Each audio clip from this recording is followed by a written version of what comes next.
Alerta en frontera. Mayor control impide el paso por trochas entre Colombia y Venezuela.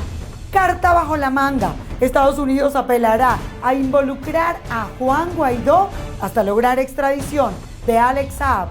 3 funcionarios del FAES fueron asesinados en menos de 4 días en Caracas. Les contamos. ¿Qué tal, amigos? Esto es Noticias Impacto Venezuela. Hoy es lunes 20 de julio del año 2020. Comenzamos. El nuevo comandante de la Redi Andes, Mayor General Ovidio Delgado Ramírez, anunció la conformación de la Zona de Defensa Integral Sucre. Esto para evitar el ingreso de personas al territorio nacional por las conocidas trochas, burlando los protocolos migratorios y de salud. El reporte con Marine Glot. El nuevo comandante de la Redi Andes, Mayor General Ovidio Delgado Ramírez, anunció la conformación de la Zona de Defensa Integral Sucre para evitar el ingreso de personas a territorio nacional por trochas, burlando los protocolos migratorios y de salud. La nueva Zona de Defensa Especial Sucre tendrá la tarea de reforzar la vigilancia en las trochas hacia Colombia para impedir el paso de personas burlando los protocolos. Así lo informó el Mayor General Ovidio Delgado Ramírez, nuevo jefe de la Redi Andes.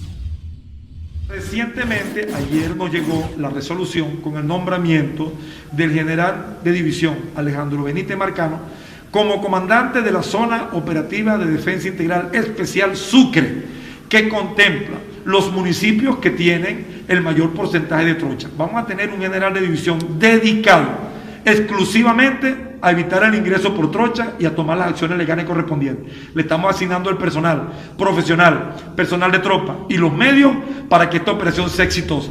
Informó además el Mayor General Delgado Ramírez que se esperan las acciones del TSJ para enviar a la cárcel de El Dorado en el estado Bolívar a 17 sujetos dedicados al tráfico de personas. Y hemos capturado más de 230 personas que han sido llevados al punto de atención social integral en nuestra frontera para que cumplan el procedimiento. Señores, una persona que ingrese sin cumplir los protocolos de salud va a ser acusada de bioterrorismo. Una persona que ingrese contagiado del virus no solamente está atentando contra su vida y la de su familia, está atentando contra la vida de todos nosotros. Entonces nosotros no debemos tener ninguna contemplación con este tipo de personas que cometen ese acto que es delictivo y que es un intento de homicidio. La autoridad militar de la región andina informó que más de 500 hombres serán desplegados en las trochas hacia Colombia en patrullaje permanente. En Táchira, Marine Glot, somos Impacto Venezuela. Nos preguntamos, ¿la administración de Nicolás Maduro podrá controlar todo lo que sucede en las trochas de la frontera? Continuamos con más información. Juan Guaidó sería el arma secreta de Estados Unidos para acelerar la extradición del empresario colombiano Alex Saab. Estados Unidos estaría buscando que Guaidó, como presidente encargado de Venezuela, intervenga para desconocer a Saab como agente del gobierno de Venezuela, principal argumento de la defensa del empresario para apelar la detención y eventual extradición. Al parecer, Estados Unidos recordará que más de 60 países democráticos han reconocido a Guaidó, como España, Francia, Estados Unidos y el Reino Unido, además de Alemania, la OEA y el Parlamento Europeo. Esto lo revelaron diferentes fuentes al diario El Tiempo. 3 funcionarios de las Fuerzas de Acciones Especiales de la Policía Nacional Bolivariana fueron asesinados en menos de 4 días en la ciudad capital. El reporte desde Caracas con Joan Camargo.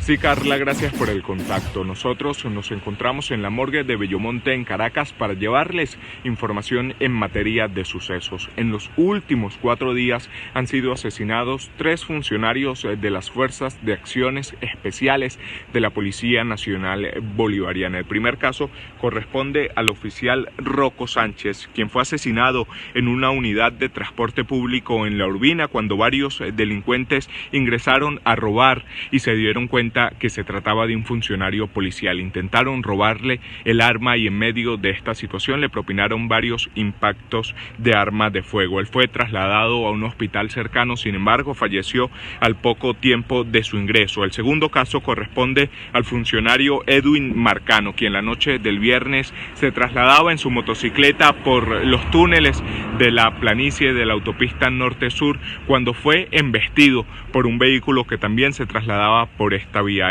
Este funcionario recibió un fuerte golpe en la cabeza luego de caer de su moto que le provocó la muerte de forma inmediata. Y el último caso se trata del oficial jefe Ergin Sandoval, quien fue asesinado la noche del sábado cuando se encontraba a las afueras de una vivienda ubicada en el sector La Mata de la población de Charallave en el estado Miranda. Él fue sorprendido por un vehículo fantasma que pasó por todo el frente de la vivienda y le dispararon directamente a él en múltiples ocasiones. Hasta el momento, en este último caso, las autoridades manejan el móvil de la venganza como la supuesta razón del homicidio. Nosotros continuaremos al pendiente de estos casos para llevárselos a ustedes a través de Impacto Venezuela, quien les reportó desde la ciudad de Caracas, Joan Camargo.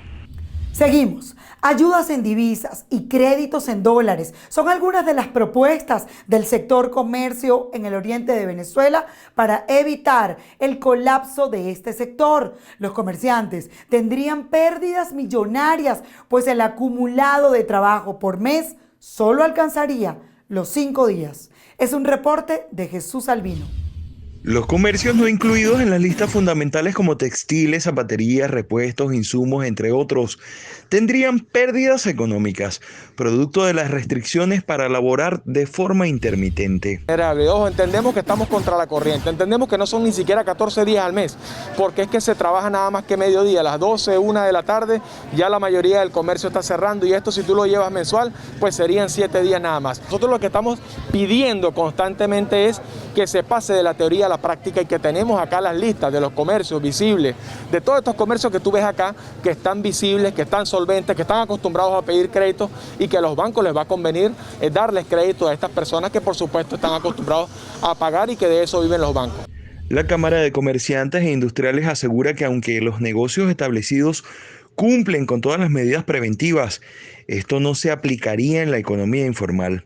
Además, solicitan flexibilización en la operación de los centros comerciales, pues los pequeños negocios ubicados en estos establecimientos están a punto de quiebra económica. Jesús Albino, Somos Impacto, Venezuela. Gracias, Jesús, por tu reporte. Seguimos. Más de 2.500 pacientes trasplantados en Venezuela están en riesgo de perder sus órganos por falta de medicamentos inmunosupresores. Desde la Fundación Amigos Trasplantados de Venezuela denuncian que el año 2020 ha sido el más trágico de todos por la falta de medicinas. 16 pacientes han muerto. El reporte con Stenif Olivares. Saludos, Carla, desde Caracas. A esta hora compartimos con nuestra audiencia la preocupación de pacientes renales en Venezuela. Logramos conversar con Reimer Villamizar, él es director de la Fundación Amigos Trasplantados de Venezuela, quien denunciaba, entre otras cosas, que por más de un año no han recibido los inmunosupresores que no solo los sentencian a perder un órgano que tanto les costó tener, sino también corren peligro de muerte. Decía que el año 2020 ha sido uno de los más fatídicos. 16 personas han perdido la vida por falta de medicamentos. Escuchemos sus declaraciones. Estamos sumamente preocupados por la situación que están viviendo las personas con condición de salud renal en el país, sobre todo las trasplantadas. Personas trasplantadas que tenemos cerca de un año que no recibimos un medicamento inmunosupresor llamado tacrolimus, 5 meses sin recibir everolimus, 3 meses sin recibir ciclosporina. Y así cada día van sumándose los inmunosupresores que el Seguro Social debe entregar a esta población, que son 2.600 personas que dependen de este tratamiento para poder continuar su calidad de vida. 16 personas que han perdido la vida. Esta semana pasada, 3 compañeros trasplantados perdieron la vida por complicaciones propias al no contar con los medicamentos inmunosupresores. Los medicamentos inmunosupresores son indispensables para que una persona con esta condición de salud pueda mantenerse en el tiempo. El llamado de estas personas es que desde el Seguro Social se les garantice el acceso a estos medicamentos, no solamente los pacientes renales, también pacientes que sufren otras enfermedades catastróficas como el cáncer. Por cierto, Carla, que la organización Prepara Familia, que ha estado muy pendiente siempre de niños del Hospital JM de Los Ríos, hace un llamado a través de sus redes sociales a que se permita tener acceso a los medicamentos necesarios para practicar quimioterapia, entre otras cosas, y uno de sus lemas es que el cáncer no espera. Con esta información regreso contigo a los estudios en Bogotá. Gracias, Stenif. Seguimos. Adultos de la tercera edad pasan hasta 5 días continuos en las afueras de las entidades bancarias en el estado Carabobo a la espera de una tarjeta de débito que les permita usar el poco dinero de su pensión. El reporte con Ignacio Yaguari. Comen, duermen y en un terreno baldío hacen sus necesidades, pues aseguran que pernoctar en las adyacencias de los bancos es la única alternativa para obtener la tarjeta de débito y así poder usar el dinero de su pensión, misma que muchos no retiran desde marzo por falta de efectivo. De los pocos días, 5 días desde el lunes para acá. Otros daban desde el sábado, viernes, todo eso para poder agarrar la libretica esa que le dan a uno, la tarjetita. Bueno, y verá que además, el poco de gente que tienen ellos siempre acá, hay una corrupción aquí, ¿ves? Ellos meten a gente que les paga, meten a gente ahí, amigos de ellos, y la gente que está aquí aguantando, ¿verdad? No lo paran, aquí no paran nada más, a veces 20, a veces 30. Afirman también que debido a las irregularidades y retardos en la cancelación de la pensión, han tenido que salir a la calle y pedir comida para alimentar a sus familias. Que me siento, cónchale, hasta ganas de llorar me dan porque yo tengo nuestra familia y necesito comer y más piden los niños cuando tienen hambre, uno tiene que salir a las casas a pedirle comida a las personas que le den a uno porque uno no tiene como comprar por el carnet ese que lo van a dar. Ahora teniendo el carnet con el favor de Dios se compra que sea un arrocito, huevito, una mantequilla y se sostiene mantenido nuestros hijos de nosotros.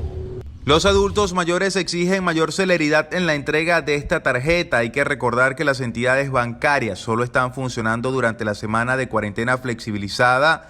Por lo tanto, aquellos ancianos que no pudieron adquirir la tarjeta antes del pasado viernes deberán alargar su agonía una semana más. Desde el estado Carabobo, Sandino Ignacio Yaguare, Somos Impacto Venezuela.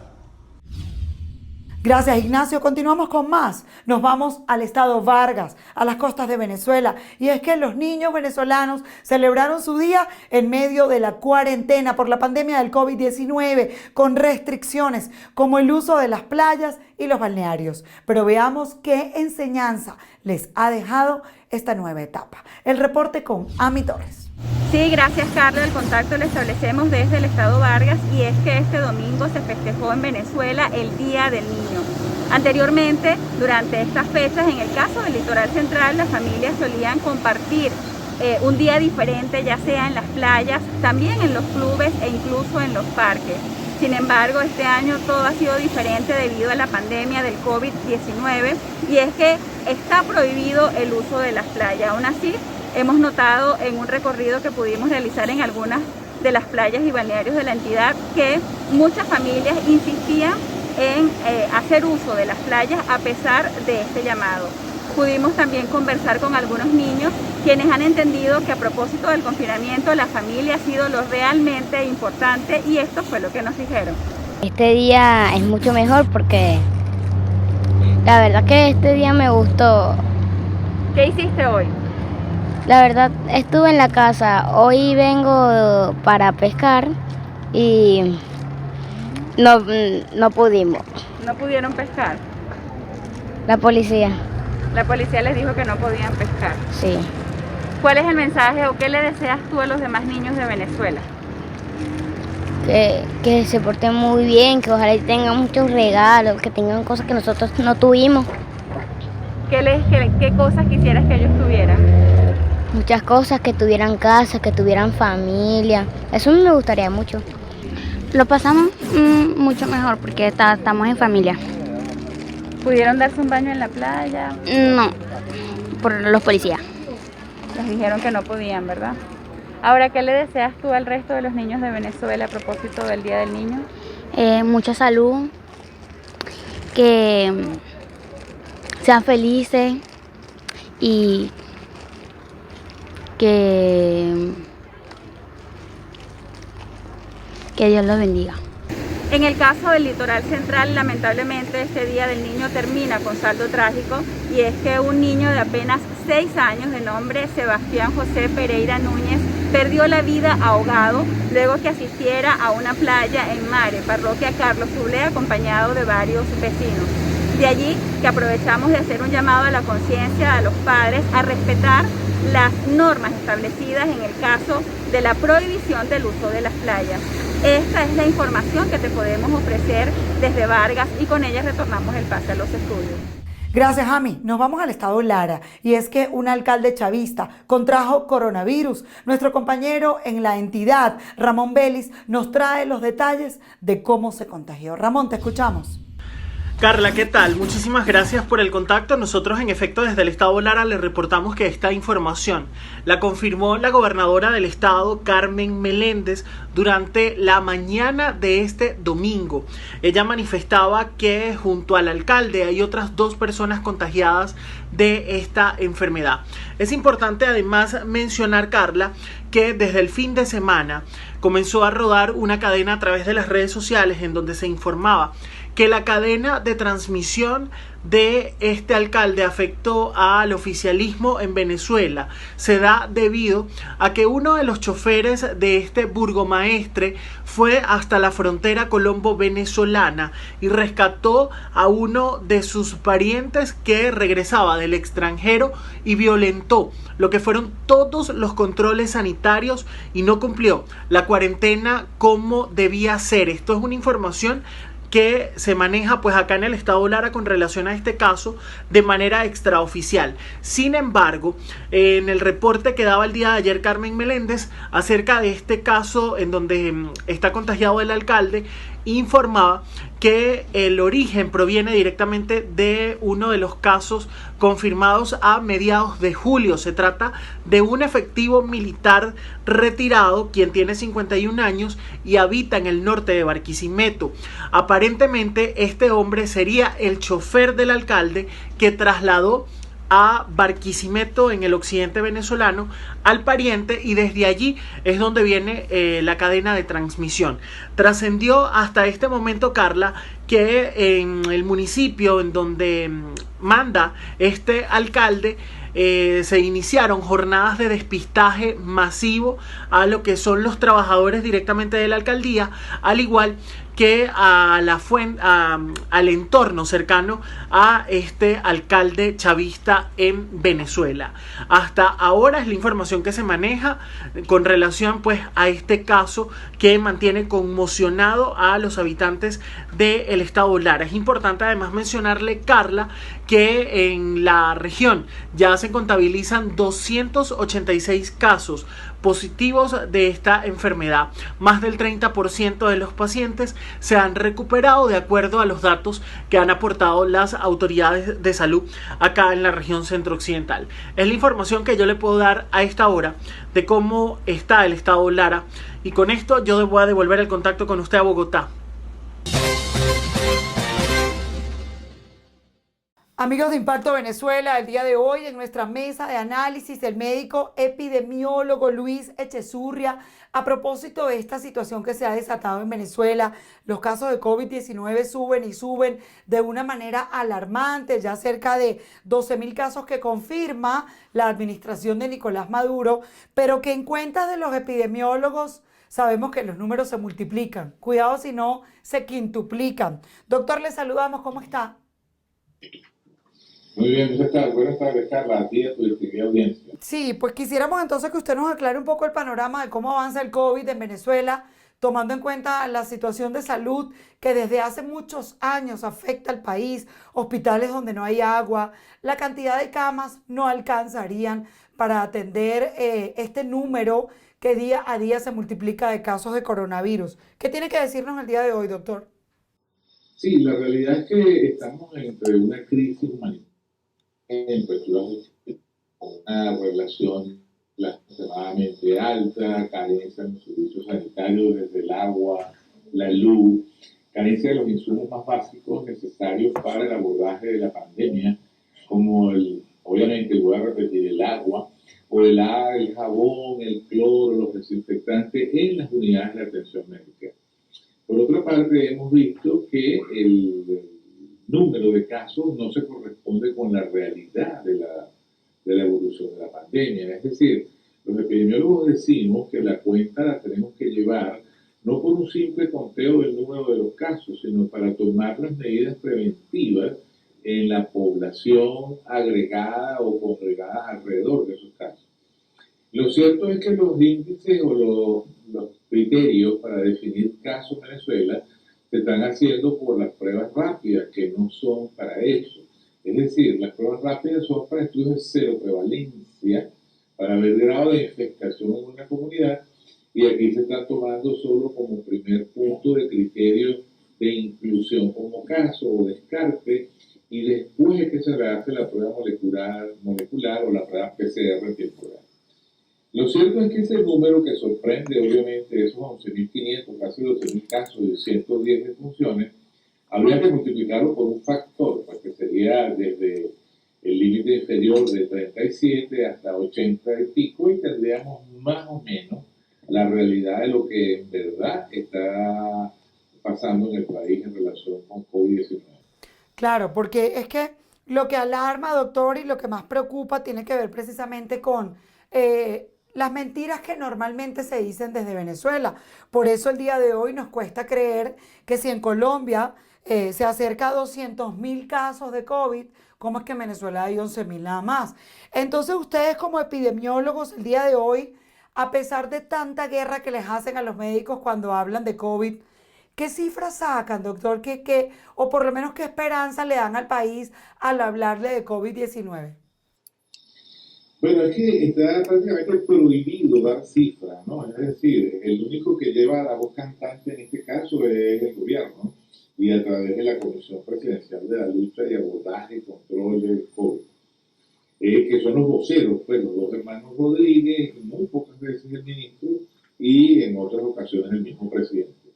El punto es que es un tabú hablar de un número, y es motivo de persecuciones, amenazas, esas cosas. Entonces, es un poco aventurado caer en ese plano. Fíjate que las reservas intelectuales de los pueblos, pues que son sus universidades, las academias, han dado un número, y eso fue motivo de mucho ataque y mucha presión. Sin embargo, todos sabemos que la realidad del diagnóstico a abarcar en este momento que da la definitiva, el laboratorio clínico, es muy limitado.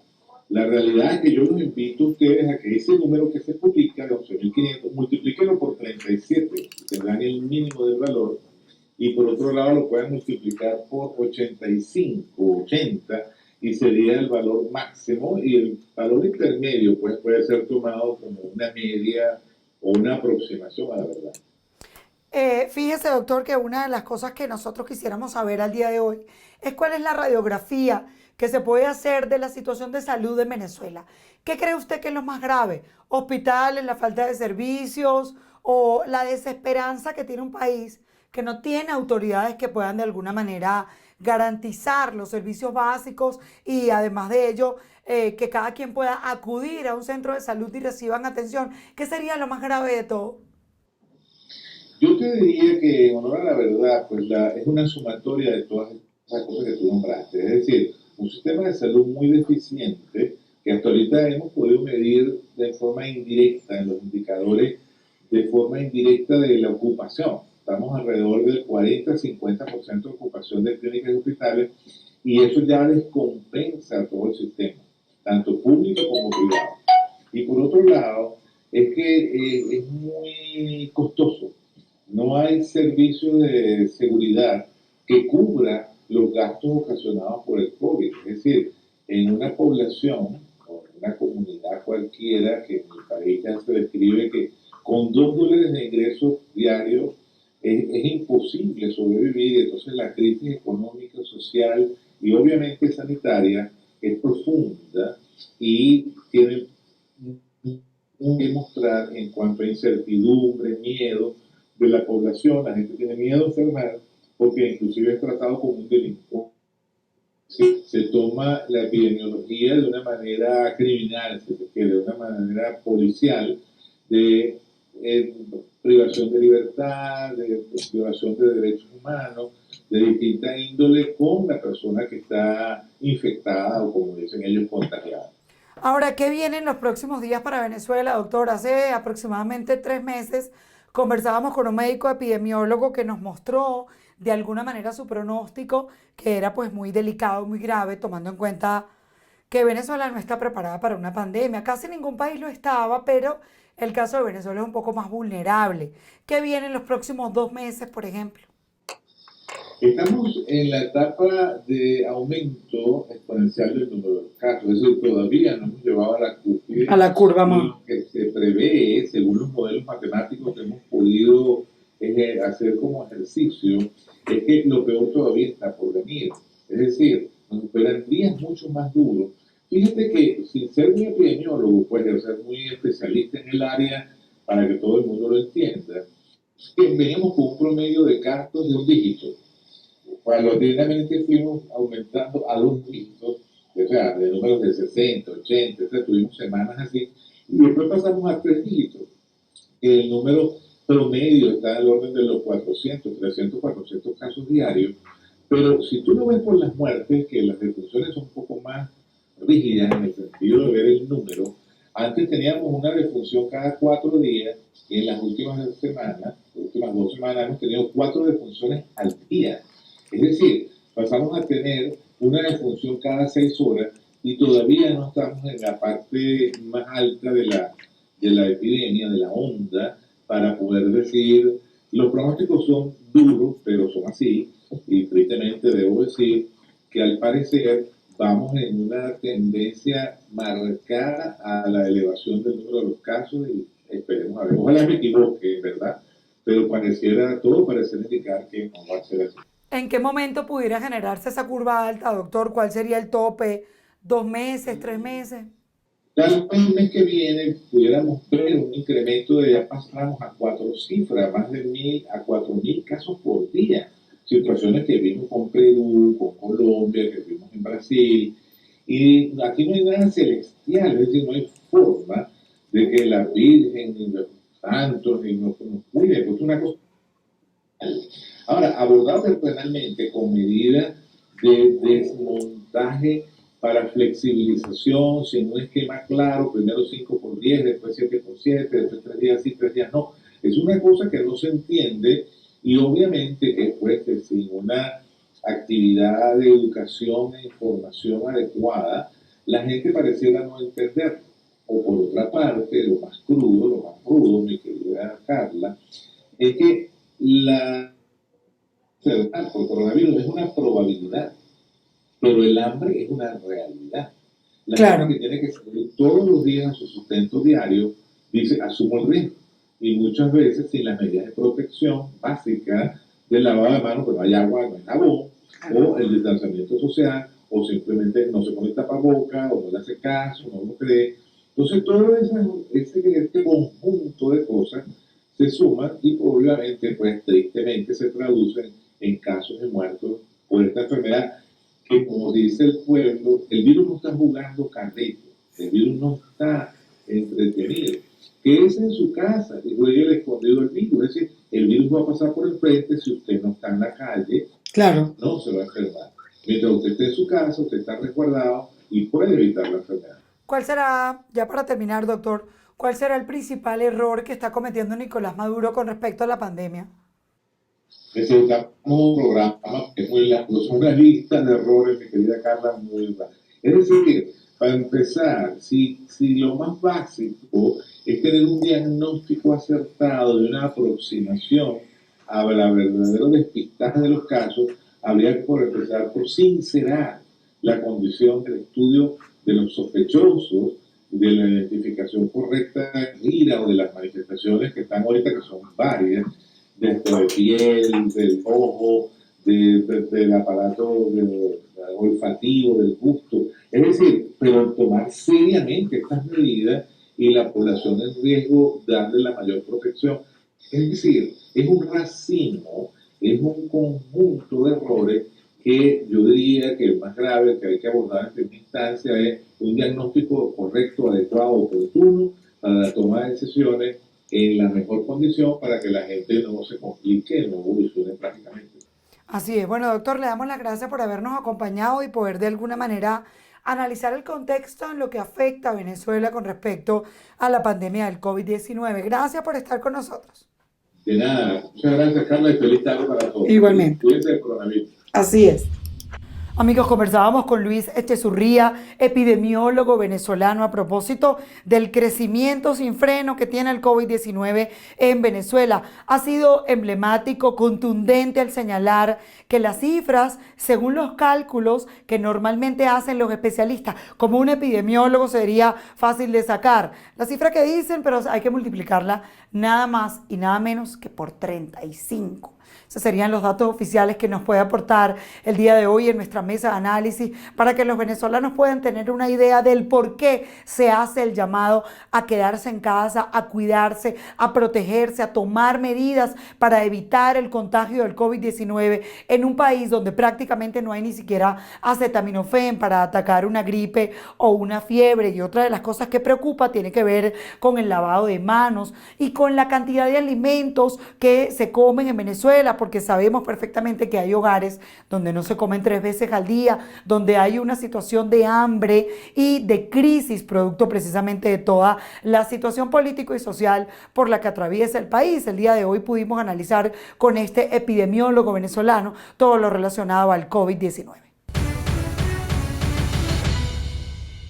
Haciendo presencia en su red social de Twitter, el comediante y presentador de televisión George Harry le dio un mensaje a los venezolanos en Estados Unidos. La misiva tiene la misión de impedir que se siga dividiendo ese país en cuanto a sus venideras elecciones presidenciales. En este sentido, el periodista ha visto últimamente cómo hay diversidad de críticas entre aquellos que apoyan a los diferentes candidatos para los comicios pautados para el 3 de noviembre de este año. Deja afuera los estereotipos y las ofensas. Eso de dárselas de que sabes más que los demás tampoco funciona. Respeta al compatriota. Ellos también tienen su propia verdad, indicó Harris. A esta hora le ponemos punto final a nuestra emisión por el día de hoy, pero antes queremos invitarles a que se suscriban a nuestro canal de YouTube Impacto Venezuela. Recuerde darle clic a la campanita para que pueda recibir todas nuestras notificaciones y una nueva ventana informativa se abre para todos ustedes, www.impactovenezuela.com. Allí usted podrá encontrar información de todo tipo y además de actualidad con todo lo que sucede en Venezuela. Para nosotros es la verdad sin censura. @ImpactoVE es como nos encuentra en Instagram y en Twitter. En Facebook estamos como Impacto Venezuela. Yo soy Carla Salcedo Flores. Gracias por habernos acompañado.